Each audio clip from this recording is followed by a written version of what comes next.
Hello viewers, Kdrama Bonding Time wishes you Merry Christmas and a Happy New Year. Let us know your resolutions for the next year. Let's move to our special recap of My Demon. Do CEOs unite with demons for power and love? Good question. Let's find out the answer in our thrilling K-drama My Demon. The story starts with young Goo-won, who is a demon who makes deals with humans, granting their most desired needs in exchange for their souls. He meets a fisherman who trades his soul for 10 years of life free from hunger. On the other side is the workaholic glamorous leader of Myri FB, a prestigious part of the Myri group, Do Do-Hee. Days after winning an award, she learns about a recent article lamenting the sugar content of her company's flagship drink. She wonders if this could be the work of a close competitor or someone inside her company. At the same time, she learns from her assistant about the blind date arranged by her foster mother, the powerful chairwoman of Myri, Madame Ju. Do-Hee reluctantly decides to go. Around the same time, Goo-won notices it's time for a soul collection and proceeds to the location. He meets Do-Hee, who had been accidentally brought to the wrong restaurant. Both get off to a horrid start and can't stand each other. However, after a short while, both share a passionate moment as employees of a mafia boss seeking revenge against Goo-won comes after him. Do-Hee, not knowing about the situation, goes to the restroom, while a fight breaks out outside. Using his powers, Goo-won deals with the situation. Do-Hee returns to Goo-won, who brushes off her birthday, hurting her and bringing out her cold side. Do-Hee leaves to face more serious concerns as she is tangled in a family power struggle, being orphaned since a car crash and taken in by Madame Ju, who prefers her over her own children, and this preference causes tension within the family. On Do-Hee's birthday, Madame Ju presents her with a cake and 2 rings, urging her to wear them until she finds a partner. Do-Hee spends the rest of her birthday visiting a beach in memory of her parents but runs into trouble when she calls for a cab. The car stops, and her driver, a man with a strange rash on the back of his neck, tries to attack her, mentioning Ju Cheon-suk, Do-Hee's foster mother.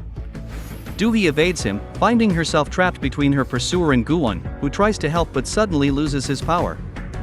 The two end up at the bottom of the sea, and Do-Hee, knowing that if she tries to save Goo-won, they'll both sink, still holds out for his hand.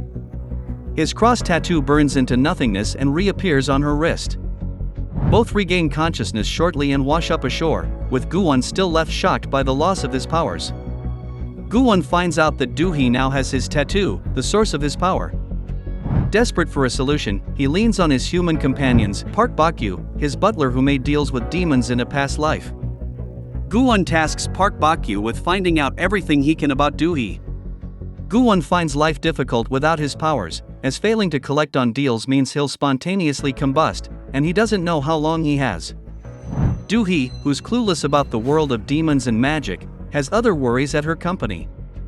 The previously released article has caused their numbers to drop, and Do-Hee finds out that the person behind the damaging article is Suwon, one of Madame Ju's children. Using evidence of Suwon's affair and law-breaking actions in a public place, Do-Hee manages to make Suwon back down from the situation. Goo-won, needing to use his power, meets up with Do-Hee under the pretense of an emergency as he takes Do-Hee's hand during a drive and aims a cheerful finger gun at the athlete who'd made the deal with him, and he watches as his victim collapses, just as planned. Do-Hee, having no idea what had happened, innocently continues to hang out with her new acquaintance. Unknown to her, Goo-won had more plans for the night as he takes Do-Hee near water and tries to simulate what exactly happened when he lost his power. However, his efforts were in vain, and Do-Hee, furious at the whole order, departs in anger. Do-Hee, feeling down, starts heading home and sees news about Mr. Cha, a financial chief, who was found dead in a public bathroom. This same man had tried to reach out to her earlier with important information. Just as she turns back from the news, a motorcycle rushes towards Do-Hee with someone throwing acid at her. However, Goo-won intervenes and jumps in the way of the attack, protecting her. Do-Hee watches as Goo-won holds her hands to heal himself up, and now Goo-won reveals the truth about himself to her. After leaving the police, Goo-won suggests a win-win deal for him in which he becomes her bodyguard. Goo-won refuses at first but changes his mind after seeing all the benefits for him. 1. He could keep using his power, and 2. He could find a way to gain his powers back by being close to her. Do-Hee had previously mentioned to Madame Ju that the late director Cha had attempted to tell her vital information. Despite Madame Ju's attempts to reassure Do-Hee, her grim demeanor led her to quickly make a few calls and organize an audit. Now, Do-Hee gets a strange text from Ju that prompts her to rush back urgently. Things take a tragic turn for Do-Hee when she finds Ju dead at her house. However, even a demon couldn't bring her back to life. The funeral is a sad ordeal for Do-Hee, while for Madame Ju's blood relatives, it's a party. At the funeral, the police call Do-Hee and Madame Ju's family to read her autopsy, and they find out she had been poisoned with diclofenac, a medicine she was allergic to. Do-Hee suspects her foster family. Shortly after, Ju's will is read, and everyone is shocked to discover she handed Myri Group to Do-Hee on the condition that she gets married in a year. Do-Hee, seeing what opportunity being the head of Myri would be in finding the assassin after her life and bringing the killer of Ju to justice, attempts the crazy as she proposes to Gu-won on the spot. However, the latter declines. Meanwhile, Ju's family is livid as they plan against Do-Hee. Do-Hee is still trying to convince Gu-won about the marriage, states that it has nothing to do with personal reasons, but Gu-won is having none of it. Do-Hee meets her assistant to set her up on a blind date with the man she missed meeting initially, and there, she is informed about the finding of the CCTV footage from Ju's house. Do-Hee seeks help from Gu-won to review the footage, but he suggests using his powers to find the assassin. Gu-won tries to magically find the assassin, however he fails. Do-Hee eventually ends up looking through the CCTV footage of Ju's house and finds out it's been compromised. However, a company fun night helps her take her mind off her more serious concerns for a moment. The group of mafia gangsters after Gu-won's life for killing their boss find him and almost kill him, but Do-Hee appears and saves the day.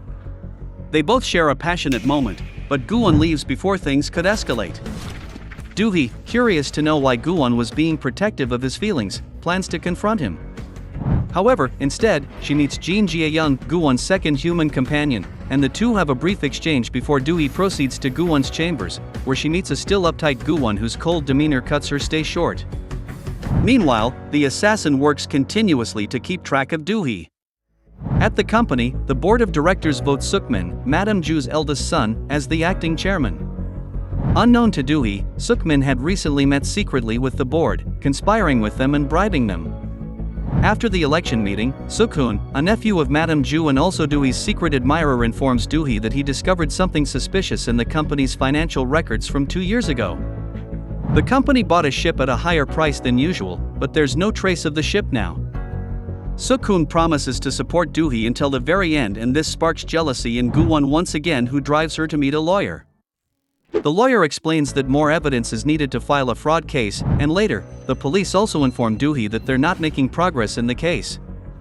Do-Hee, now determined more than ever to get what's rightfully hers, goes on her date, and Gu-won, somewhat jealous, tries to sabotage it. However, he is left in shock when Do-Hee agrees to an arranged marriage with her boring date.